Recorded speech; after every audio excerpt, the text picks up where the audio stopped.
4 o'clock. Oh, I gotta put in this again. I will call to order the Finance, Buildings, and Grounds Committee meeting, which was duly noticed on February 16th, 2024, through post and notification of press in accordance with Wisconsin Statute 19.84. Safety message. So I'll say be patient. I have a couple of them I really thought were useful to share. One is on poisonous plants, because they can be hazardous even in the wintertime. Recently, an individual shared that they had a reaction to a poisonous plant in the wintertime. It got us thinking of hazards poisonous plants present in the winter months, even when dormant. The info in the next few, well, whatever I'm saying is, comes from Zenfil Laboratories. And the myth: one can safely handle poison ivy, oak, and sumac plants into winter. Fact: poison ivy, oak, and sumac plants are allergenic all year round. Even in the winter, when the plants are dormant, they're still toxic. During the winter months, poison ivy hazards aren't always on our minds during winter activities, whether you're hiking, hunting, or working, digging roots. Exposure to poison ivy stems, vines, branches, or roots can still lead to an itchy skin reaction. A poison ivy vine extending up a tree can be seen.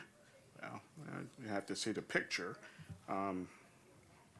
So I guess the biggest thing in the weather that we have pushes us to even think about this even more, because it's winter, but it's awful unwinter-like. So as we may be tempted to be outside, just keep in mind. Also, being outside, and today's a good reminder that sunscreen is important all year round.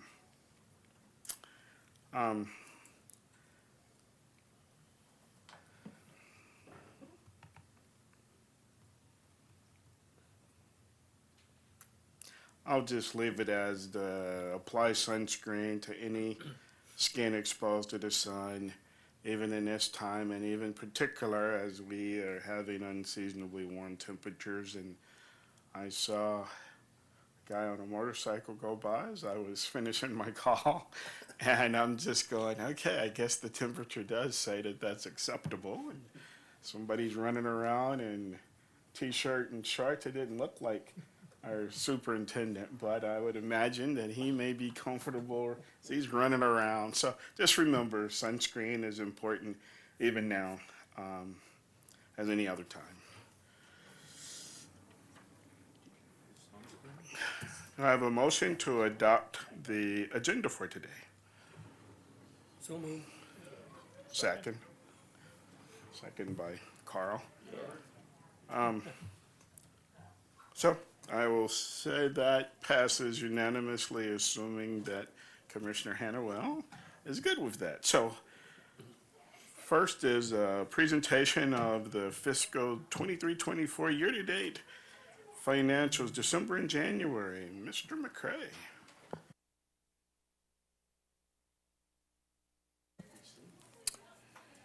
Thank you very much, Commissioner Ardrey. As we talk about every month, there's not really a lot of interest in regards to our revenue expenses just because of the pattern in which they fall. But there is interest, believe it or not, in terms of January.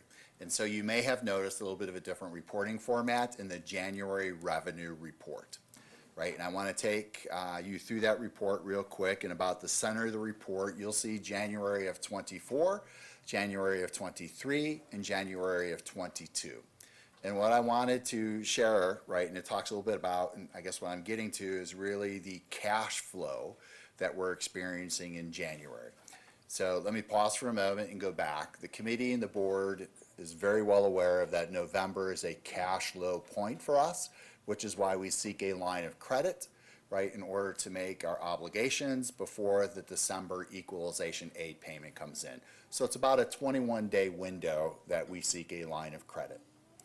Typically in January, we begin to see cash receipts due to local taxpayers paying their taxes in January at the end of December, right? So what's happening is there's been a change in process, right, in terms of how those bills are disseminated and how those funds are collected and then dispersed. So what the report is illustrating is 3 years ago, we would anticipate typically revenue in the neighborhood of $12 million. Last year, there was a bit of a change in process, and so we experienced a dip again, right? And we're going to see that dip continue to where it's about a $5,000 to $6,000 revenue month for us, rather than an anticipated $12 million revenue month for us. So the resulting factor is we needed to tap our line of credit again in January, right? So we got down to about $500,000 in cash, right? And so we have obligations, whether they're bills for purchase services or certainly payroll that we need to make. This is most likely going to be the pattern moving forward. So we don't have a lot of say in the matter, right? Because we don't issue nor collect taxes from our municipalities. Now, we will capture everything, and so what you will see next month in February, right, and it's actually going to hit tomorrow, so we receive from our largest, if you will, paying municipality, the city of Janesville, an update from Treasurer Stotler, right? So we'll receive approximately $27.6 million in February, right? So we're seeing our cash move more from January into February, right? But again, that creates a lean point for us from a cash flow in January. Any questions on our January cash flow issues that we'll most likely continue to encounter? I've got a green, it means I can talk. Even So if it we're at weren't a green, $500,000. you could probably talk. Right at the moment, we have in our coffers, until this comes out tomorrow, or in the next few days, $500,000. Well, let me reframe that. So recently we had a low point of $500,000, right? Okay. Because keep in mind, we have other revenue sources that are coming into the district, right? So whether it is a payment for the National School Lunch Program, which yes, is a Fund 50, but that really goes into general checking, Yeah. right? Whether it's a grant claim that we receive that Tammy Carlson has submitted on the district's behalf, right? So just a reminder, Kathy Raymond, who's in business services, right, manages our cash in terms of capturing those receipts that come in, documenting them within our Skyward financial platform, right, and working with our bank to ensure those deposits are taking place, right? So we had a low cash position of approximately $500,000, right, and I hang on it every word like I always do, Commissioner Dunmerhausen. Today, our cash position is not $500,000. So that was our low point, Correct. okay, and it lasted how long? Just a day? No, well, again, because we have cash receipts coming in every day. I know. So it was probably about a week that we were about $500,000. Yep. Okay, yeah. I'm more curious than anything. No, it's very good, right? It's just hard for me to come to you on the penny, right? So, Oh, I understand. right, there's days that go by. It's not weeks, right? It's probably about a week that goes by where we have a low point. So again, we have things that I referenced, such as grant claims coming in, which is great. Again, Tammy Carlson does really good work for us. Thank you. Thank you, Mr. McCray. Thank you. Is there a motion to move this to the full board? So moved. Second. Right, we have a motion and a second. All those in favor, say aye. Aye. Aye. That passes unanimously. All right, next update on the 2020 referendum and ESSER-funded capital projects. Ms. Carlson and Mr. Leader. Good afternoon, everybody. Provided to you was a memo in your packet regarding an update for ESSER, Fund 46, and a referendum update for next level projects. And Tammy Carlson and myself are here to answer any questions that you may have.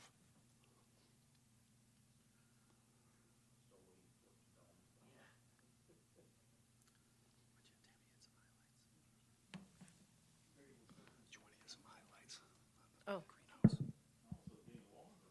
Okay, well, while you're waiting for that to load, we'll just outline a couple of highlights from the memo.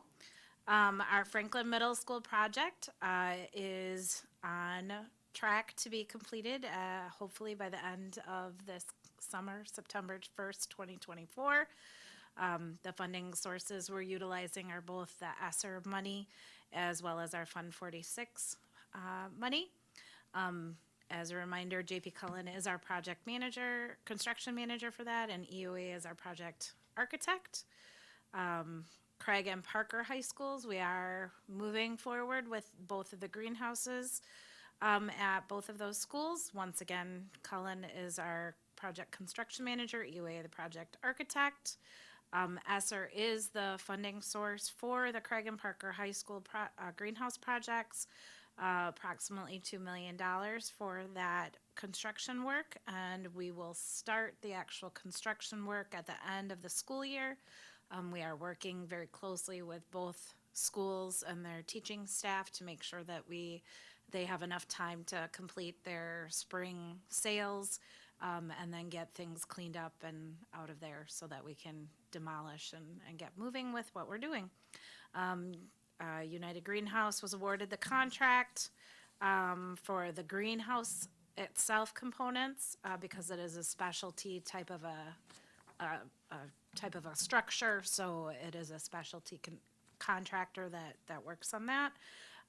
The bid packages for the opening of the trades for the greenhouse work was held January 25th, with final contracts are currently in process of being finalized by JP Cullen. We did have to rebid the glazing and electrical work packages because we did not have vendors, qualified vendors apply the first time around. So, but I just had a meeting today, and we are anticipating that we will have 3 bids for each of those in the rebid process. So, we are working on the furniture, fixtures, and equipment. At the time this memo was submitted, we were thinking that we would be purchasing some of those, but it does sound like Cullen will be purchasing on our behalf. And so we'll be filtering that through Cullen. Yep. And Dave? Getting back to Tammy's point about the having to go back to rebid, what we're experiencing right now is a lot of lack of in the electrical trades. A lot of people not working the electrical trades anymore. It's hard to find journeyman type people anymore, and that's what's prompting us to rebid on some of this stuff, because some of the prices are per square foot are out of this world. So we're just trying to get the best bang for our buck, if you will. So in sometimes you have to go back. So, and that's what, in this case, that's exactly what we had to do. So, sorry. No, that's okay. I was just because they were taking time to pull up yes. The bids were too high the first time? No, there weren't any There were none. qualified. So when the paperwork goes out for bid, there are certain things that the subcontractor has to check off saying, yes, we acknowledge this package, we understand that we're gonna be following through. And in one of the areas, they hadn't completed all of the authorization, saying that and then the other one, there just weren't people bidding, like Dave said. For a point of reference, I guess, or information, you say you have 3 bids for each? So what happens is when things like that happen, our estimator, Mike Johnson with Cullen, will reach out to his people that he's aware of in those areas to kind of talk it up and find out, well, why didn't you bid on this? Is there something that needs more clarification? Is there, and so he'll work with the architects if there's something that needs more clarification, because obviously while you're in the bid process itself, there are some requirements where you can't give one contractor preference over another contractor. So, but then after the fact, he can kind of talk through and figure out, well, why didn't people bid? What do we need more? And so then they rebid, possibly with the same documents with just better clarification. And then he reaches out to make sure that some of those people finding out, are you gonna be bidding this time around, kind of that personal. Am I correct in saying that should the bids, as Dave has indicated, be way too high, do we make up the difference in money out of other Fund 46 or something Can we do that if that's the only choice we have, or can we? Or do we have to go back and start cutting things out of the project, or all of the above? So we have a wonderful estimator with JP Cullen, Mike Johnson, who works very closely with us. This whole project includes multiple funding sources, and so we utilize multiple options.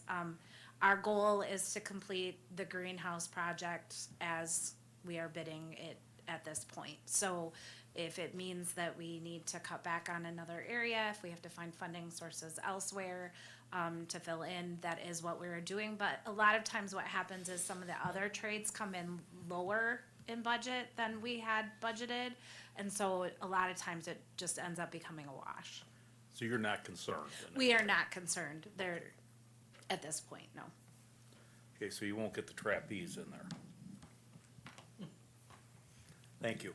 Dan's gonna jump in and maybe clarify a little bit. Ms. Carlson and Mr. Leader are doing awesome. I just have one point to add, just to be sure everyone is crystal clear, is the district always has the right to reject a bid and then to go out for a second or a third bid in order to meet, as Tammy eloquently referenced, the budgetary constraints of the project. One last comment, I think, just to expand upon Dave. So, whether it's the great resignation, whether it's the fact people are choosing other careers, right? So our trade partners, right, in the Labor Council, I'm sure would love more and more people coming out to work within the trades.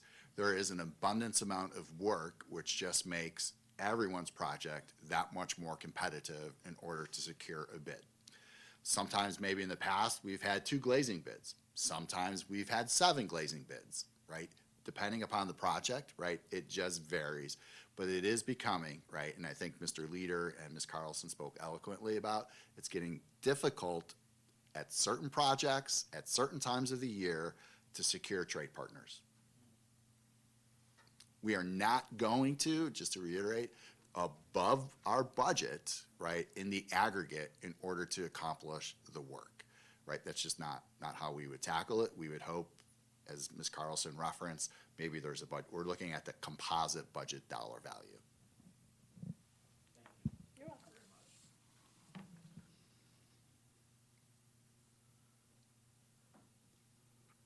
welcome. As the memo is put together, I'm assuming it's in relative priority order. What do you mean by priority? Not everything is created equal on the list. So there are things that we would complete before we would go like to the next level projects. So we wouldn't worry about the next level projects and the greenhouses. We would complete the greenhouse projects and then go with next level based on where we're at and the available dollars. With ESSER funding, the greenhouse projects are the last construction project, so I was talking in aggregate of all of all of the 'cause projects. they're all correct. listed Yes. together. Yes, you're So, correct. okay, so, as we look at that, I mean, secure pathways, if we remember, it was secure pathways, let's go with security and boilers. And obviously, the last bullet point item on the list is still in the design phase, so it would be of lesser priority than everything else, so. That's how I read that. Just in terms of working through, like, how do we take $578 million and prioritize that on the maintenance aspect of that work, right? So, but really what we wanted to take a moment and highlight, which is why it's included in the board packet, is Mr. Gasper, the district's public information news release, in terms of promoting 3 opportunities for the community to engage in a dialogue, if you will, for scope and prioritization. So each presentation will essentially be prefaced with an overview of why we are here today, and then moving into that engagement piece. So there are 3 dates. Wednesday, February 28th, from 6 to 8 p.m. at Marshall Middle School. Thursday, February 29th, from 1 to 3 p.m. here at the Educational Services Center. So we wanted a little bit of a PM and AM, right? Just trying to hit a number of different constituencies the district has. And then the third and final is March 5th from 6 to 8 p.m. at Parker High School. There is an RSVP component to that. So in the news release, Mr. Gasper pushed out, there's a QR code. If someone perhaps has some sort of technology issue but really wants to come, does not have access to the QR code, I believe referenced in the news release that I know the Gazette published recently, is a way for individuals to contact the district to notify us. It really allows us to plan. Do we have 60 people coming? Or do we have 600 people coming? In which case, is it the small auditorium at Parker or the large auditorium at Parker, as an example? So our partners, our value partners, both JP Cullen and EUA, Epstein Union Architects, will be there to present, as well as members of administration.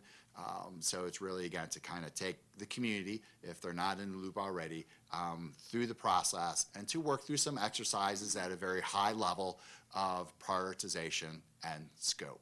Not necessarily to fix a ceiling tile and the second floor classroom at Adams, but to really perhaps things and engage interest in terms of what is the importance of safety, or complying with the Americans with Disabilities Act, or focusing on space in preparation for individuals seeking a technical career, or four-year degree if they're pursuing a science career. So just trying to get at a high level what those themes are from the community.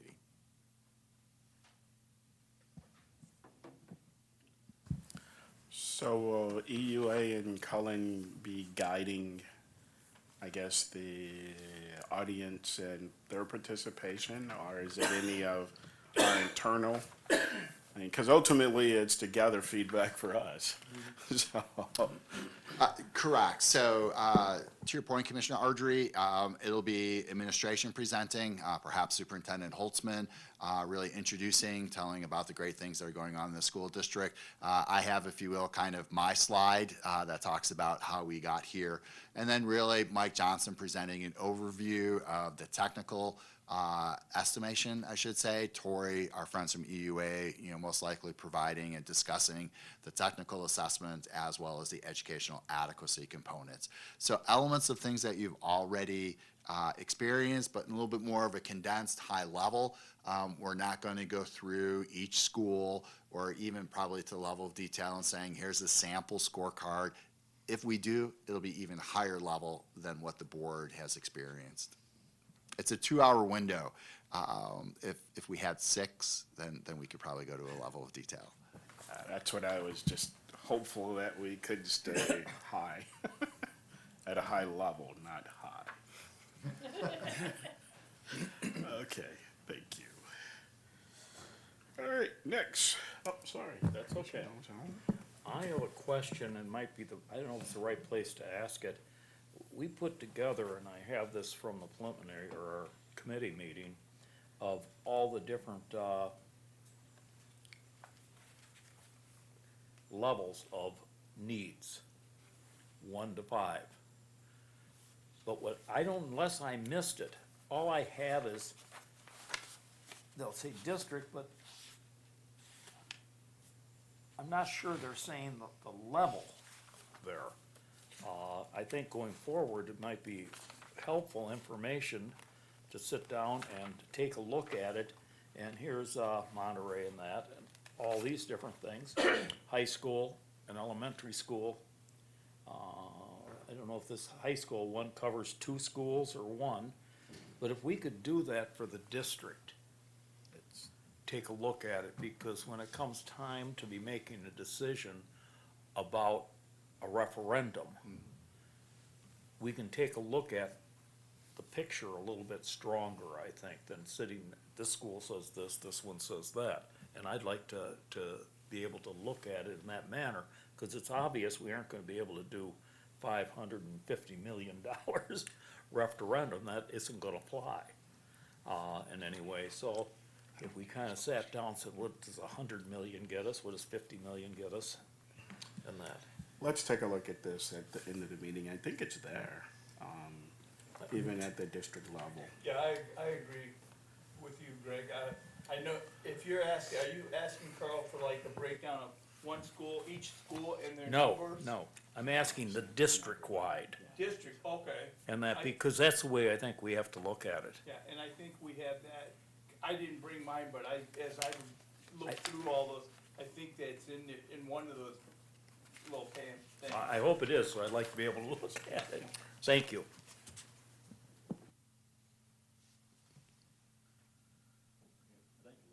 All right, we can take a look at that once we're done. Okay, next, review of the sample 2023 property tax bills. Mr. McCray. Thank you very much. I thought we did this last year, but I couldn't find the PowerPoint to update. So I know we did it last in December of 2022. And really what we try to do, I think our pattern has been to, after tax bills are issued, certainly let me even take a step back further. After the district certifies its levy, passes that levy, equalized levy on to the municipalities, right? As everyone knows, municipalities will generate tax bills that are then issued in December. But what really is the impact, right? So other than your own personal taxes, as a resident of the School District of Janesville, what's happening out there? How does that vary? And that's really what we've done to, or how we try to steer this conversation. Superintendent Holtzman and I had the opportunity to present to Forward Janesville actually this morning. So I incorporated a few slides. And I think one of the things that as a district that's important is why we talk a lot about data and we talk a lot about numbers. It really is about the great things that are going on in our schools and in our classrooms and about the changed lives of individuals. So it's another shout out, if you will, to Monroe Elementary in terms of receiving the National Blue Ribbon. We had shared that point. Mr. Holtzman did eloquently with FJI, this morning. Oop, going too fast. Wow.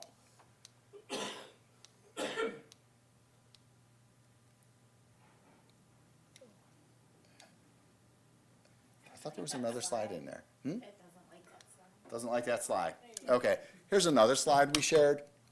And it really captures not everything, but some highlights of what's going on in our district. Everything from offering a 4K, both site or school-based as well as community-based, to the South Central Wisconsin Builders Association house build that we have with our high school students, to one-to-one technologies, to varsity sports, to after-school clubs, right? All the great things that are going on. So the list would be exhaustive. We just wanted to hit a few highlights and not necessarily capture everything as well. This is like a little finicky today. Just to quickly recap, transitioning from student success to more of the numeric, is a district has a revenue limit. The committee is certainly very familiar with that. After we subtract state aid, which is essentially property tax relief, aid to the district, right? And then we add in funds 39 and 80, right? We have the district's levy. Great question, thank you. So Fund 39 is the district's long-term debt service obligation. Think of it, if you will, as the mortgage for additions or capital projects that the district has done via approved referendum. And Fund 80 is the community service fund. There are two components of Fund 80, one being the Bags of Hope, and then the other really being the district's initiative in support of early literacy. So great question, Commissioner Ardrey, thank you for that reminder. What I did here is really take a 5-year look back at the district's levy. So my first year here, it was $40.7 million, and it has risen in part due statutory authority presented to every school district in the state of Wisconsin to this last levy of $50.2 million. So that's the local levy experience over the last 5 years. You've seen this as part of the budget adoption packet. This is actually a breakdown in terms of those different funds. So Fund 10, our general operating fund, you will see an increase of approximately $10.6 million over the prior year, right? And just a gentle reminder, a lot of that was due to the low revenue limit ceiling, which is really kind of a floor going from $10,000 to $11,000. In addition to the district's year 3 of a 4-year operating referendum. We do not levy in Fund 41 in terms of the capital expansion fund. Sorry, I skipped over Fund 38, the non-referendum debt levy, right? We saw just a slight increase in that. We do not levy in Fund 41. There was a small amount in property tax chargebacks. The referendum, so what we've been doing rather aggressively as a district is prepaying our debt in order to position ourselves for a potential debt question, as well as earn some interest savings on the back end, right? So rather than, if you will, socking that whole $10.6 million increase to the local taxpayers, we reduced the amount that we've been levying in advance by about $7 million. We had approximately a $25,000 increase to the district's Fund 80, Community Service Fund. So really, we saw our levy go up $3.2 million over the prior year.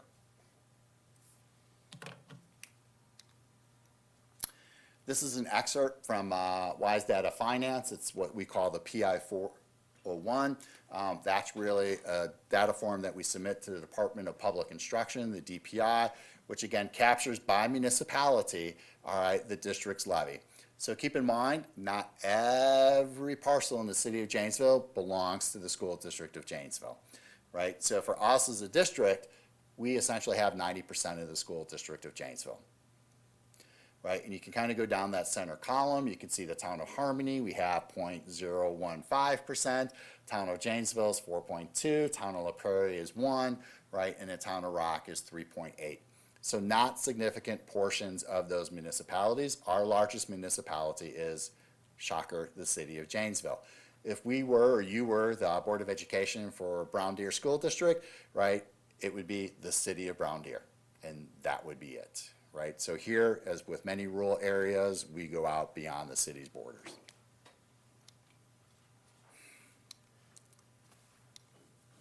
All right, it's a great clicker.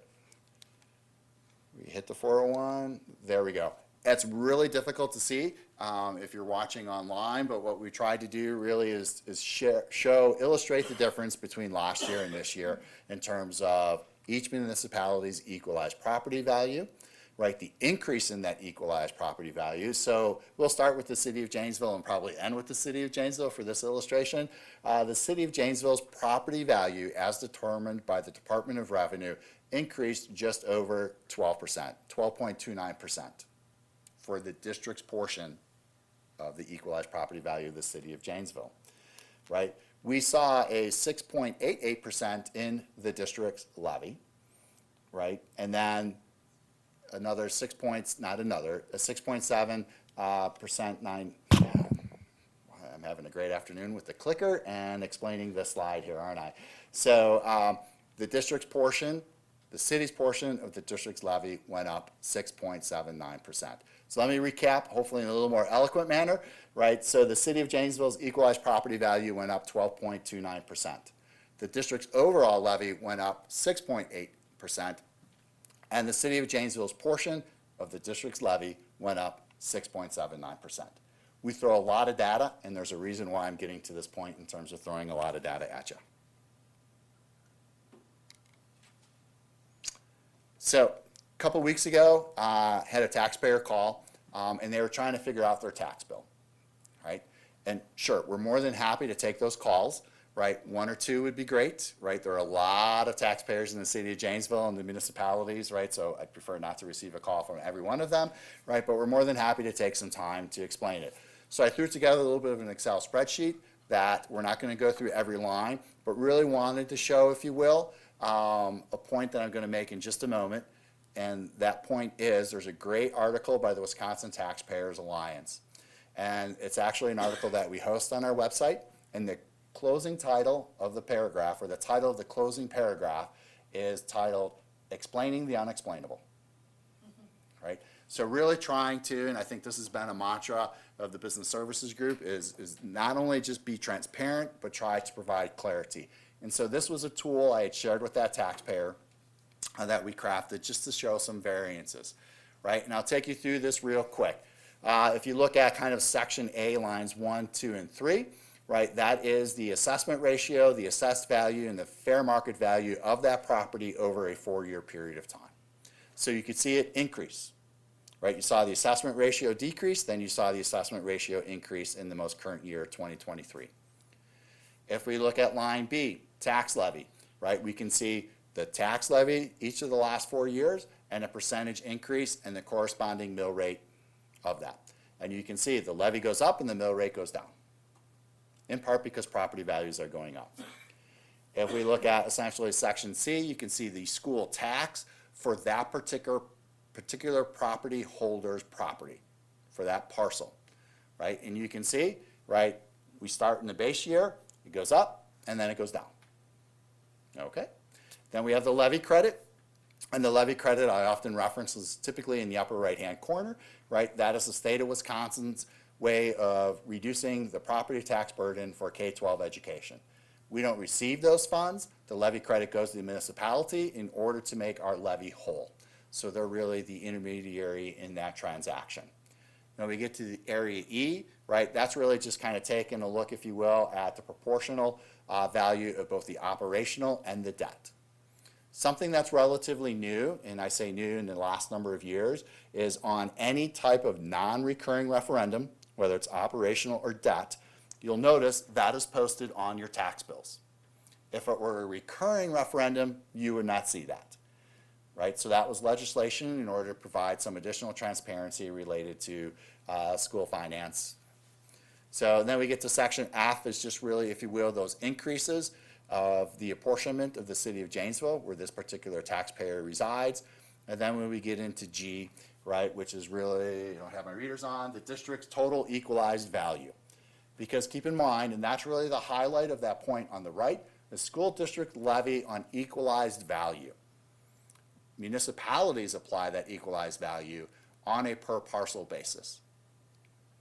So we can't really calculate Commissioner Domerhausen's tax bill, nor Commissioner Ardrey's, nor Commissioner Millard's, nor Commissioner Hannawell's. We always talk as a school district in terms of equalized value. So this individual was curious and said, well, Dan, you said year 3 of the operating referendum would cost $89 per $100,000 of property value.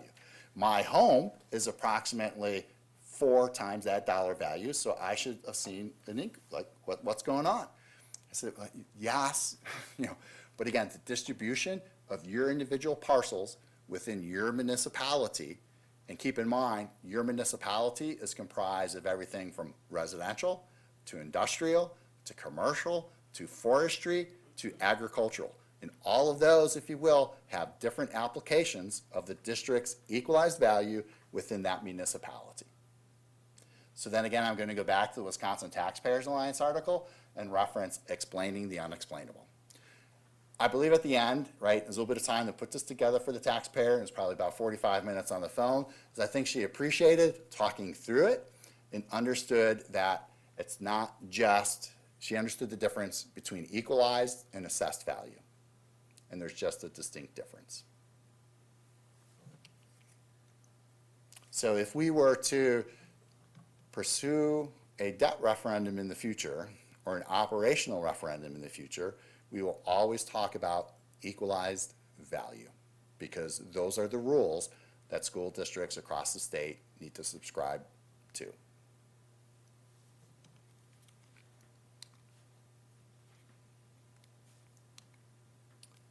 What's that finicky clicker? So what I did, and you've seen this before, probably back in 2022, is I took 4 parcels. Some of these numbers may be familiar, and just really looked at how we apply an equalized levy and the impact of that equalized levy per residence within the city of Janesville, right, based upon their assessment ratio and essentially their property value. So real quick, if you look, property holder number 1 saw a 9.58% increase in their taxes related to the schools. Property number 2 saw a 4.56% increase in their property value.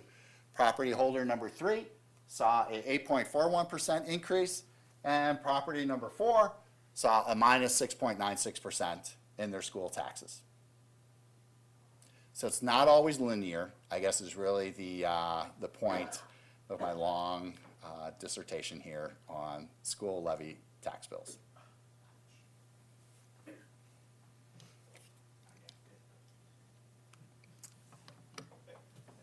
Any questions? I know, it's riveting. Absolutely riveting.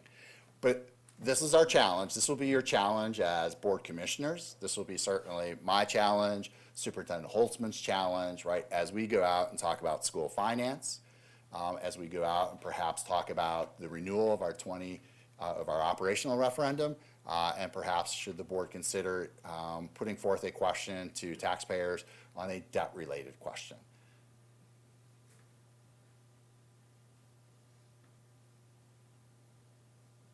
Yes, sir.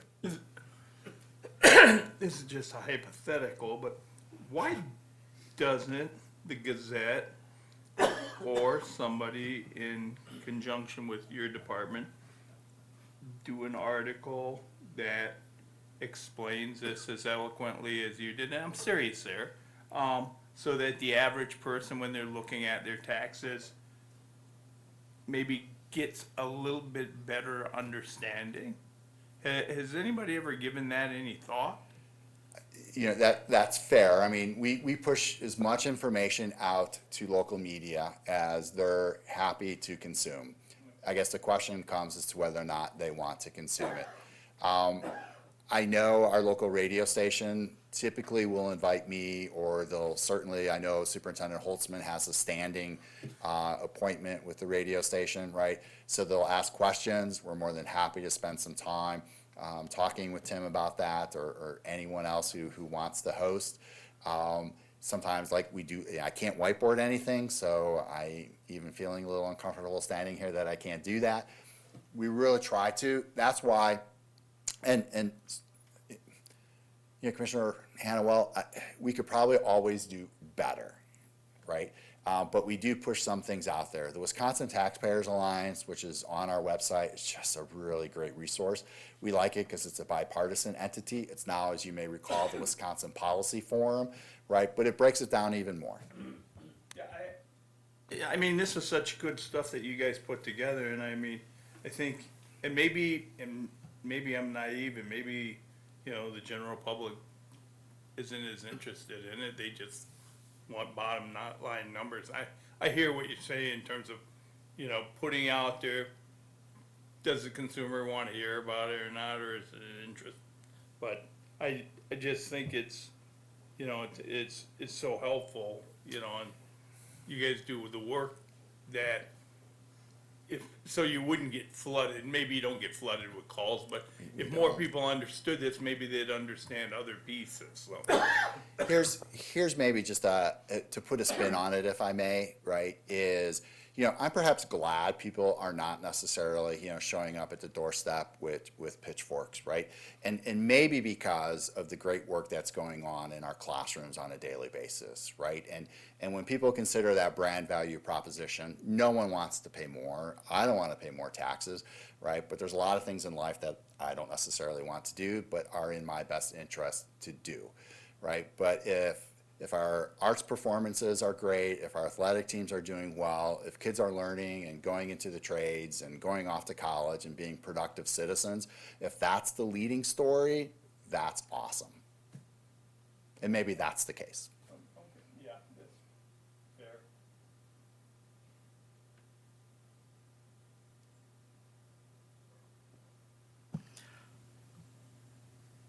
Nice job, Mr. McCray. I always like the slide before that where it shows the 4 separate parcels, and you see with the equalized values come into play and all of that, and it goes, okay, that kind of sums it up once you've gone through everything. So I just want to say kudos, and Thank you.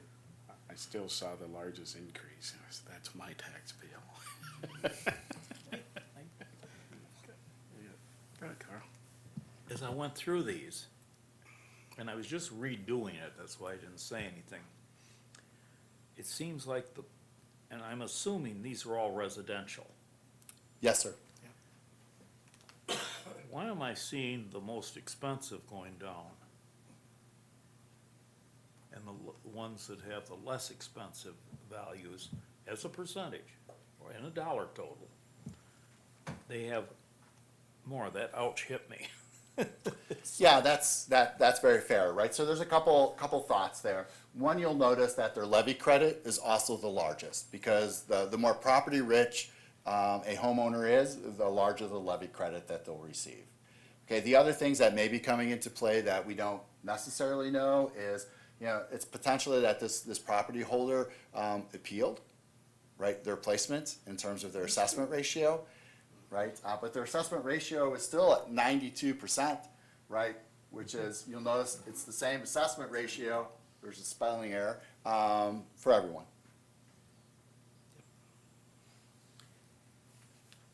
And that's true, because if you go for, appeal, you can get a pretty sizable one, you almost always win.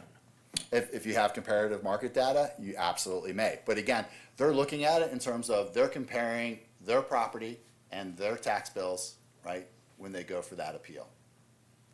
So, right, they just can't roll in. And we have really good partners, right, and I hope I'm not seen as, the city folks are awesome to deal with. Our villages are really good people to work with, right? They're just essentially applying what we apply at an equalized value to an assessed property value. Right, so there's no shenanigans or anything like that on their part. They're doing just as good a noble work as the business office here in the School District of Janesville. Yeah, I've seen the process work, and that was the one curve that you mentioned, that happens, but it just seems, the adjustment as a percentage seemed to go up more as the value went down. And that might be just a mathematical thing that happens as a percentage. So without more time spent on it, I'm gonna say thank you very much. I just was curious and I never thought of the one thing. No problem, thank you. Okay, thank you. Any other questions? All right. Next item, update on the fiscal 24-25 budget development process. So I did not prepare a slide deck, but what you have at your desk side, if you will, is a handout. And it's really an updated version of the district's budget assumptions, right? So the budget assumptions are really meant to provide those guardrails as administration prepares the budget for your consideration, right? But there are variances as time goes on, we learn more, right? So I wanted to highlight a few of those really on page 2. Right, is essentially we came down, right, so we know exactly where we're at right now. The district will forecast a 4.12% increase in base wages, right, that's the aggregate base wage. The percentage will actually vary, right, as it does every year, but 4.12 is the Wisconsin Employee Relations Council value for CPIU for contracts expiring July 1st. So we're locked into that base wage value. Then we'll apply that value to our certified staff's base wages for a percentage that will most likely yield a percentage increase. The other thing, right, and we're still new, we're still working with our broker, I should say, in terms of, but I upped it 2%, right, and that is the increase in our health insurance, right? So from a line item standpoint, outside of salaries, that's our second largest expenditure. And that second largest expenditure, simplistically from the district's premium standpoint, is approximately $10 million. There's some additional costs, whether it's the HSA contribution and some other elements related to the Family Advantage Health Plan, right? But essentially I take the 10 and see what a percentage on top of that equates to. I want to talk a little bit about, and you'll receive information, I referenced this last month in the budget update, right? But Superintendent Holtzman, perhaps in closed session, will be giving you some updates related to specifics, as well as we will then move into, if you will, more of that open session in terms of the staffing plan, I believe, which is targeted for Tuesday, April 9th, that board meeting. Again, staffing represents approximately 75+% of the district's operating budget. We're a human capital organization. And then lastly, as we come closer and closer, I think you received an update, but again, things change because there was still time for districts to determine whether or not they were going to put a ballot question on for the April 2nd election, right? It's just a quick synopsis, and this is to some extent a forecast, right, of things to come throughout K-12. There will be 22 districts on a recurring basis seeking approval of an operational question for a total amount of $337 million. There'll be 44 districts asking for a non-recurring operational to exceed revenue limits for a total of $343 million. And then there will be 35 districts asking for debt to be issued of $988 million. So related to K-12, both operational as well as debt issuance, there'll be approximately $1.7 million on the ballot. $1.7 billion on the ballot. So some great questions related to the district's budget, again, at the Forward Janesville presentation today. And someone from the audience really referenced, and it was actually a board member from another district who just happens to be on the Governmental Relations Council for Forward Janesville, said, keep in mind, folks, all right, once you are on the referendum train related to an operational referendum, you don't get off.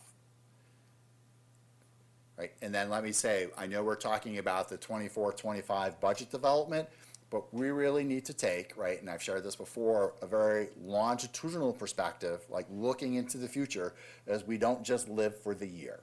We live for the year, but we have to live in subsequent years. It's part of budget planning and forecasting.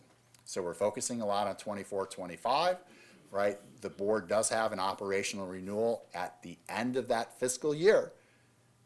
Right, so 24-25 is the last year, $14.5 million, right, operational to exceed, that expires, right, which is why the committee and the board's consideration, right, for that operating question, right, will need to be determined in the next 6 months or so, if it chooses, you choose to put that question on the ballot. You could choose not to, but then administration will be bringing forth to you $14.5 million in reductions. And that's approximately 12% of our operating budget. So again, talking about 24-25, but we can't talk about 24-25 without also looking into the future. We've had a lot of discussion related to physical plant investment, right? And that's been rightfully so the focus for the time being. Right, but we can't lose focus of, if you will, the oxygen in the room, which relates to the district's revenue limit and the opportunity the taxpayers have afforded us to exceed that and potentially renewing that. We'll most likely be looking at the structure of what that looks like and present it to the board and the committee for its consideration, right? So whether that's continuing at 14.5 or whether there's an adjustment in that request. So we're still working internally on what that looks like, because again, there could or could not be. Let me pause for a moment. Sometimes folks will come in and say, let's just use an example, a district has had a 4-year, $4 million each year non-recurring referendum that expires.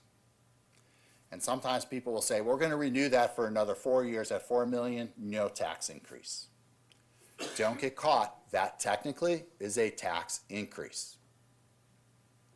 Right, because you're just asking to maintain a tax increase. It's still a tax increase. It's not an increase to the increase, right? It's still a tax increase. So as you're out there advocating and being ambassadors for the school district, right, and someone says, well, you know, it's no tax increase, it is. It's technically holding the tax increase that, if it passes, that the district and the board put forth to taxpayers for their consideration. So again, it goes back to, we want to be transparent and we want to be very clear. Not only in the dollar value, but the stakes are high. And the stakes are high simply because, if you will, the district and every district's position related to state funding.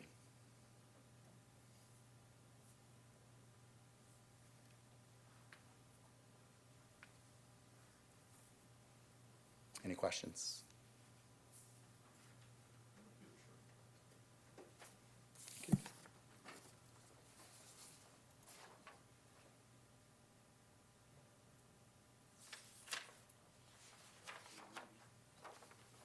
So our auditor, the partner, Wendy Unger, will be calling out to her when the board chair is ready for that portion of the presentation.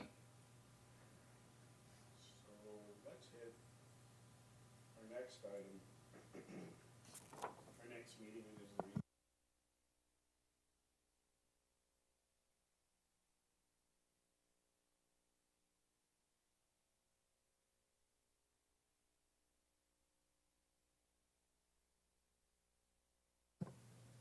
currently, the next meeting is tentatively scheduled for March 19th, Yeah, that doesn't work.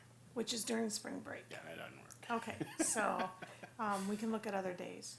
So we have a meeting March 12th. Do we have a meeting on March 26th? A normal board meeting? Okay. Not at this time. Okay. Um,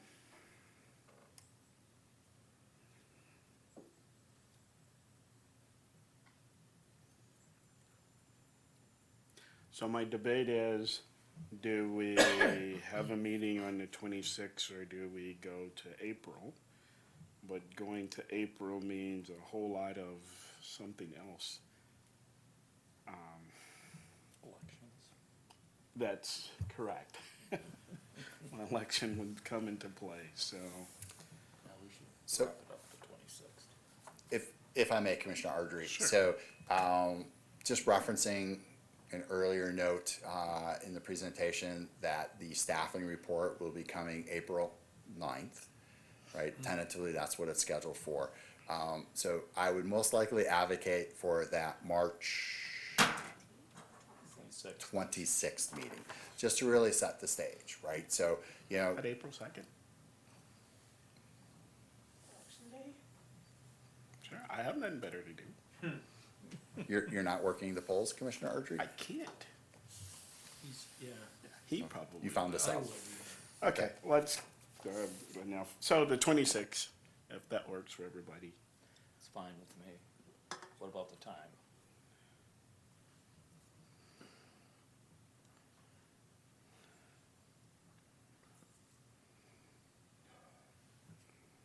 What's the load on that meeting?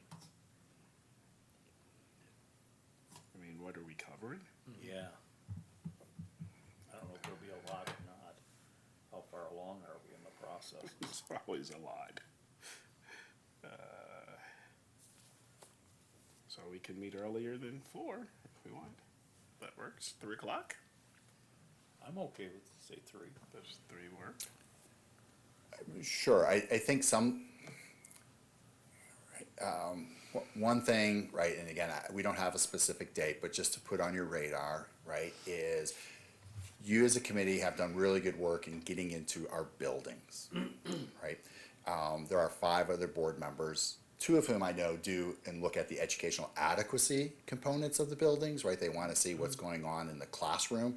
So they do get into our buildings, right? But, you know, I just want to put on the radar, whether it's this meeting or another meeting, right? There may be an opportunity, right, for us to visit some of our buildings, to hit some of the things that we've been talking about and working through, right? And there is also, again, I'm sorry, I'm kind of probably mixing apples and oranges here, right? But I think also as we move forward in the process, again, to put on your radar, since we're talking calendar, is there's some great spaces in other districts that we may wish to visit. Right, so just please keep that in mind. You have some in mind. I certainly have some in mind, but I know when we talk about educational adequacy, right, so Dr. DeGraff and Mr. Medenwalt, and certainly Superintendent Holtzman, may also have some ideas. I think we're aligned, right, but it's just not my call.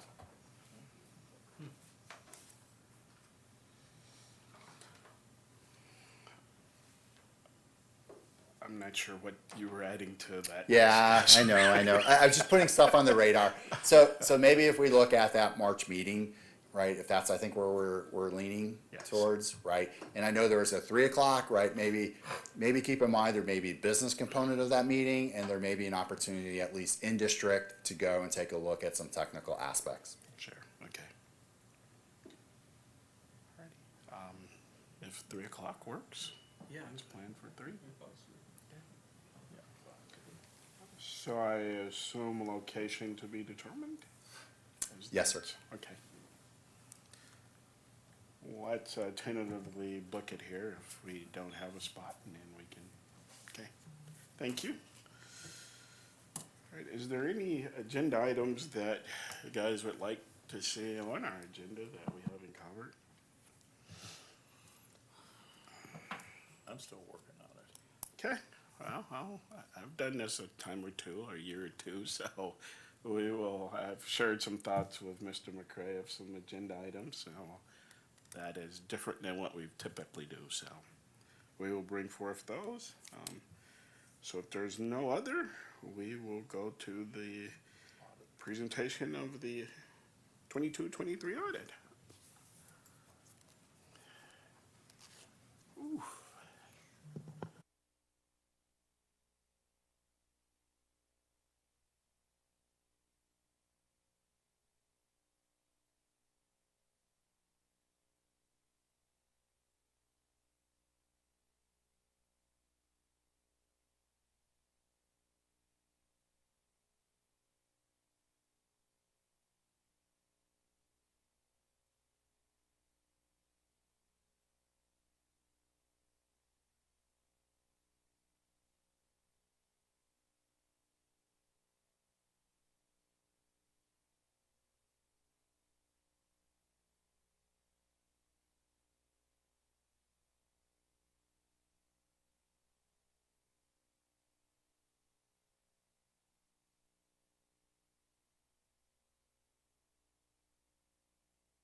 Sounds great.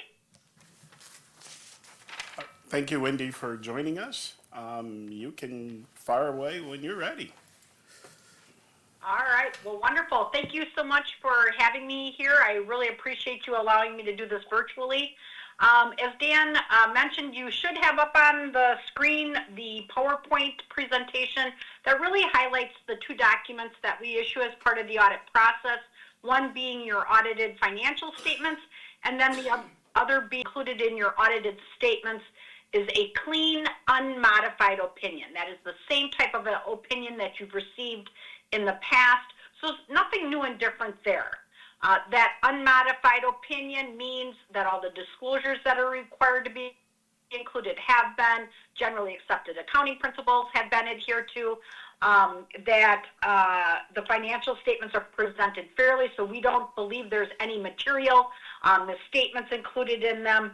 I will just highlight, if you're an individual that likes to compare one year to the next, when you look at your reports, for the FY22 audit, there was a new governmental accounting standard that was implemented, and that was GASB 87. So that led to an additional paragraph in the opinion, referred to as an emphasis of matters paragraph that drew the reader's attention to that new standard. For FY23, you do not have that same type of opinion. Although there was a new governmental accounting standard effective for FY23, which was GASB 96 in the accounting for subscription-based IT arrangements, the applicability to the district from a material standpoint was not there, so therefore that standard, although evaluated, was not needed to be implemented. So that last point under my our opinion section where I say no change in accounting principles, that is what I'm referring to when I note that. On the next page of the presentations, we continue with some additional audit results. As I mentioned, as part of the audit process, we do issue a reporting and insights document, and that's really our document that we communicate things that may come up as part of the audit process, things that are our responsibility, management's responsibility, some of the risks that we evaluate as part of the audit process. Very happy to say the district continues to not have any material weaknesses or significant deficiencies in your internal controls. You have proper segregation of duties. Management prepares complete and materially accurate financial statements. We had no audit adjustments, so again, management should be commended for that. That's not something we see very often with the clients that we work with. So again, a relatively clean report from that standpoint. Just some other information. Again, there's some two-way communication requests in there. That's towards the back, and that's really soliciting input for next year's audit.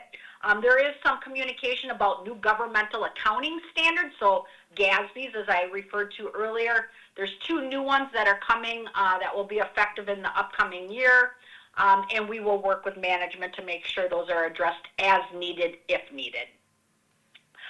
One other item before I get to some financial information, we do look at federal and state compliance with the various programs that the district has. You expend roughly $19 million of federal funds and $84.5 million of state funds. Because you're over a certain threshold on the federal side, you are required to have what's referred to as a uniform guidance or a single audit. For 2023, we did look at 4 programs, the Emergency Connectivity Grant, ESSER, Medicaid, and Title II on the federal side. And then on the state side, we looked at roughly 6 programs. We always look at your general aid that is required by DPI. During 23, we also looked at transportation, state tuition aid, per pupil adjustment aid, and then the educator effectiveness grant.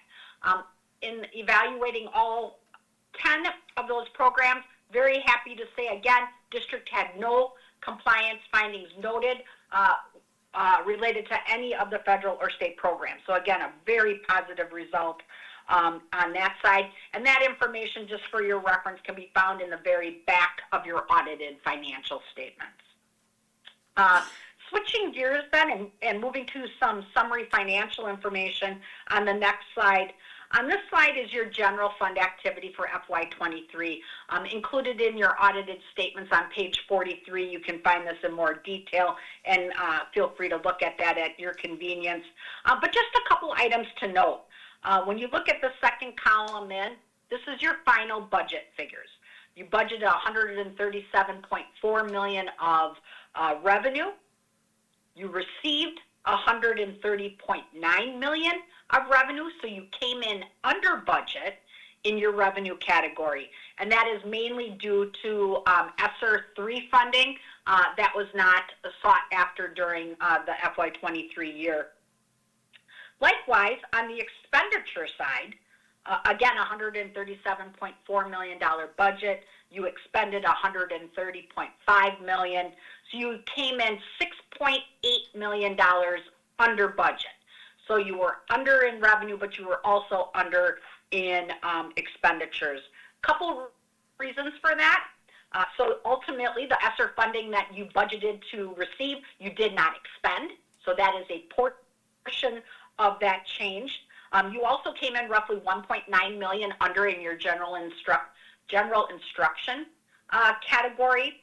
So those were under budget. And then you did have some additional expenses that you didn't anticipate at the time of budget. You moved $1.16 million out of the general fund into your capital improvement trust fund. And then also had $1 million that went into Rock University, and we'll talk about that in a moment. So overall, when you put together your FY23 budget, you budgeted to break even. You ultimately, for FY23, added to fund balance $370,000. When you add that to your beginning of the year fund balance, you end the year at $25.46 million of fund balance. And then as you can see on the bottom of the page, I have broken that out. There are a couple different pieces to that. $868,000 of that $25 million is referred to as non-spendable. Those are monies that you have spent, but they won't get recognized until FY24. So these are prepaid type items, insurance, those type of things that you have to pay in advance, but don't recognize the expense to the subsequent year. You also have a small portion that is restricted, and that's some library money that has been restricted for its particular purpose. The remaining balance, $24.55 million, is what's referred to as unassigned. This is your working capital. This is your contingency money, allows you the flexibility to utilize or to have funds on hand to utilize in case of unforeseen expenses. That figure is roughly 17% of your operating expenses. You have a policy to fall within the 17 to 23%, so you are in line with your policy and therefore in compliance with expectations. On the next page, these are the remaining funds of the district. The first column there is your special education fund. $21 million of revenue, 21 million of expenditures, 0 fund balance. That fund is not allowed to have fund balance, and therefore that 0 fund balance is appropriate. The one thing I would just mention related to this fund is keep in mind that a good portion of the funding for your special education program comes in from your general fund. You receive roughly $9 million of federal and state aid associated with the program. The remaining $12 million of revenue comes in from the general fund to fund any shortfalls. The next column is your debt service fund, and just like it sounds, 17 million of revenue that comes in the form of taxes, 17.4 million of expenditures. That's principal and interest on the long-term obligations of the district. So during FY23, that fund used a little bit of fund balance and ended the year at 1.2 million of fund balance. Those fund balance figure is restricted. It can only be used for debt service purposes. The next column is your capital improvement fund. 1.3, almost $1.4 million of revenue. As I mentioned previously, the general fund did transfer some funds into that fund during the year, so a good portion, 1.16 million of that revenue is from the general fund. That fund ended the year at 12.6 million of fund balance. The next column is your capital projects fund. Had roughly $497,000 of revenue. You spent $5.7 million. And obviously the district has various projects that are ongoing throughout the year. Some of the larger projects were security work. There was some boiler work that represented roughly $2.5 million of that, and then the various projects that you had at the various school locations. So overall, your capital projects fund used $5.2 million of fund balance and ended the year at $7.8 million.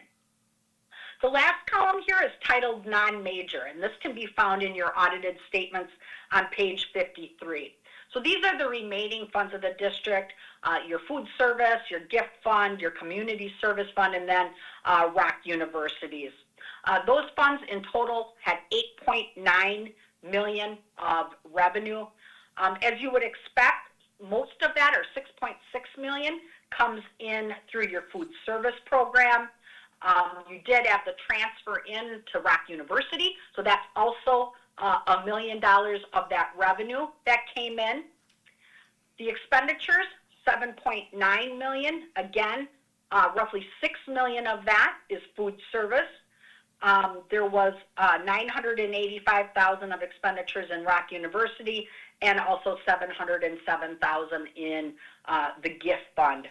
So overall, those funds collectively ended the year at $5.4 million of fund balance.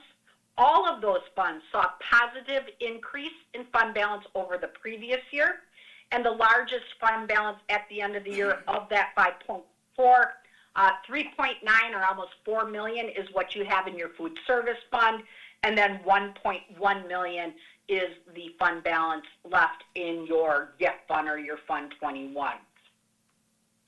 On the next page and the last page of the presentation, just some additional bullet points that I always believe is important to mention.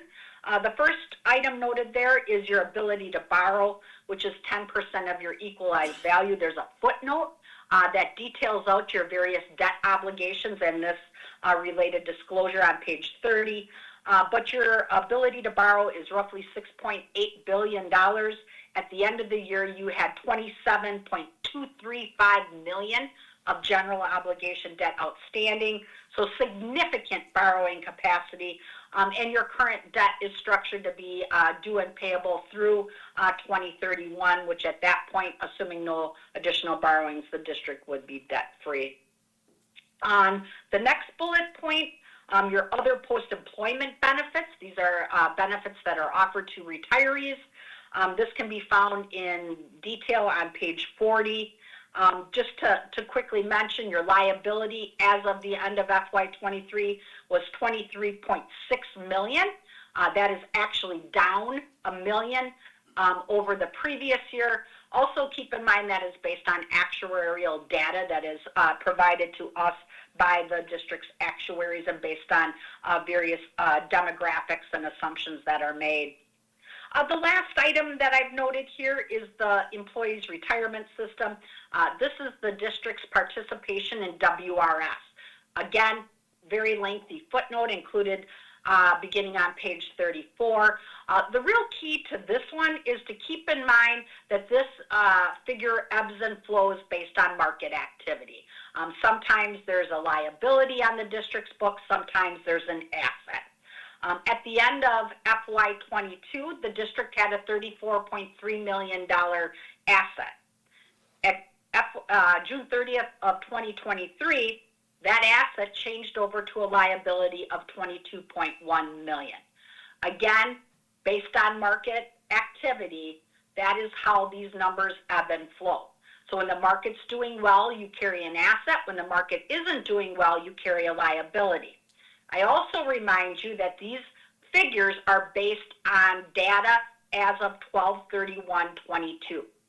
So again, we've had a very positive period since then from a market standpoint, but if you think back a year or so ago, the market conditions were not as favorable, and therefore liabilities were created.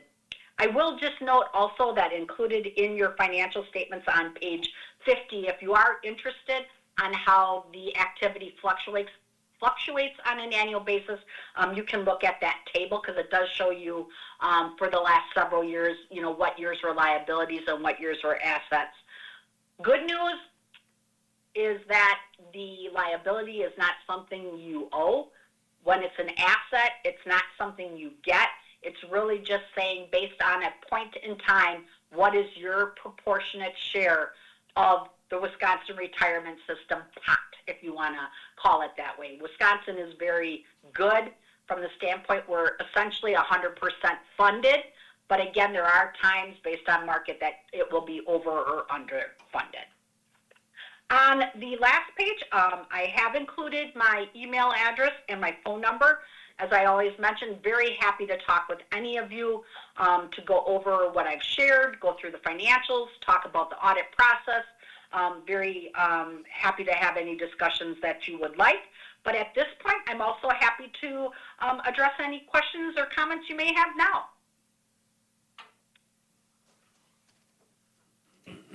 Thanks, Wendy. I just have actually one question.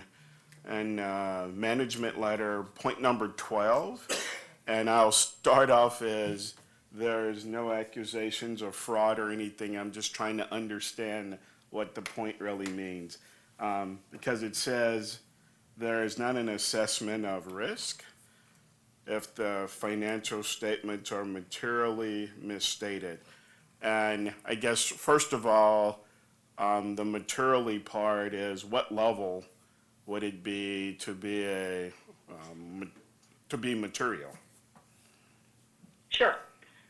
So I believe you're referring to number 12 in the management representation letter, which is the document within the reporting and insights document that is provided to us by management. So what number 12 means is that the district has not done an official assessment of the risk that the financial statements may be material and misstated related to fraud. So that is really referring to a formal process of documenting and assessing the various risks. So that is what that's referring to.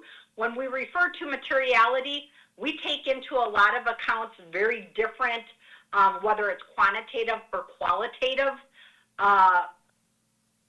assessments based on the area we're looking at. So our materiality may be one thing for the general fund. It might be a different figure for the debt service fund. So it really, there is not a number that I can say materiality is this, because it really does change annually, and it changes based on the activity and what's going on at the district. Could it be? Does that help?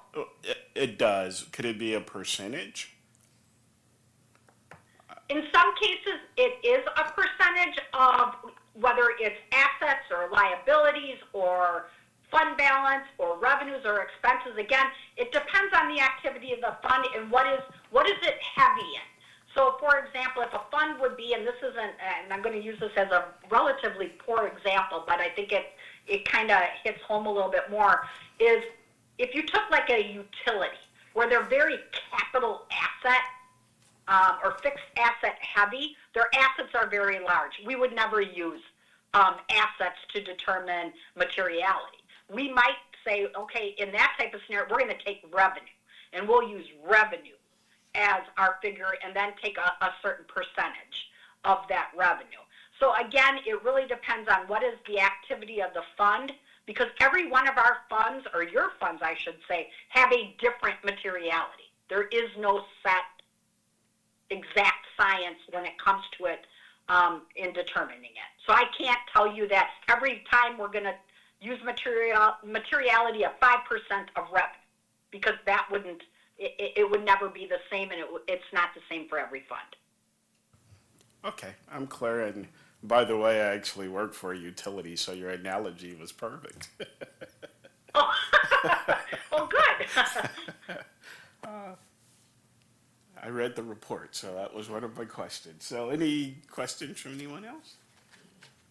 Okay, seeing no questions here, Wendy, thank you very much for your thorough work and the presentation today. Well, great. Thank you so much. Have a great evening. Okay. Thank you, bye-bye. Wendy. Thank you. Bye-bye.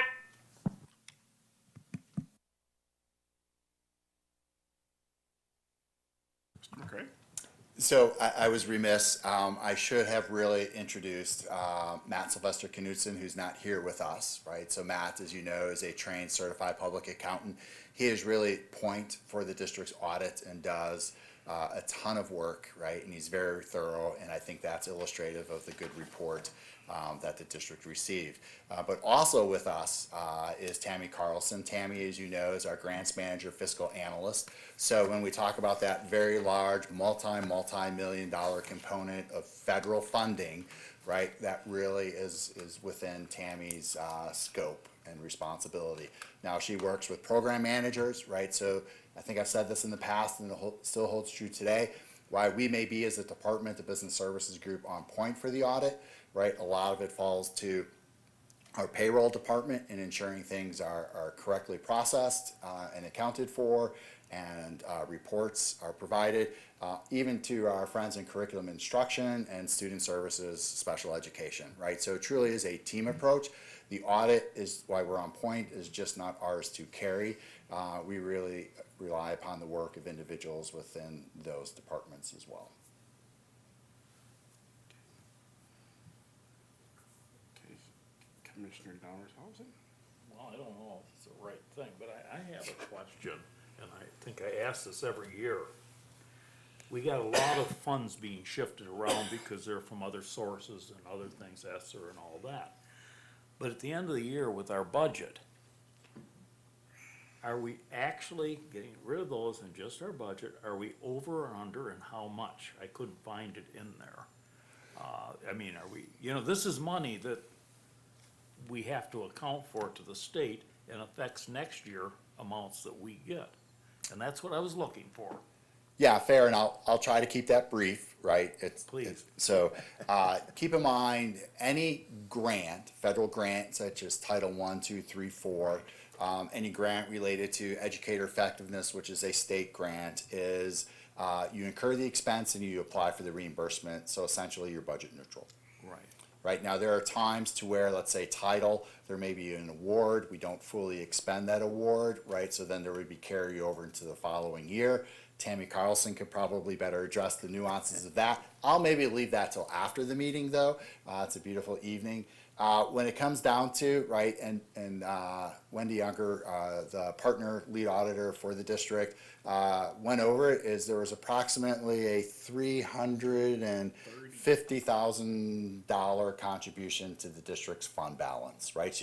You may recall the 17% mark that she had referenced. We're still within that range. As the district budget gets larger, right, it's difficult to incur, Right. or I should say not incur, but to maintain that percentage, right? So it was good for us, meaning we did not run a deficit year, if that's the gist of the question. One. We had a positive year, We made additional contributions to the district's liability for OPEB. We made contributions to the district's Fund 46 capital sinking fund, as well as a small contribution to the district's fund balance. No material weaknesses, so it really is a good audit, and it's a good audit in part to the individuals such as Tammy and Matt and others who make it so. My question is always directed to, and I understand we move into OPEB and some of that money's as such, but we get a penalty from the state on our next year's revenue if we didn't spend it all that we budgeted for.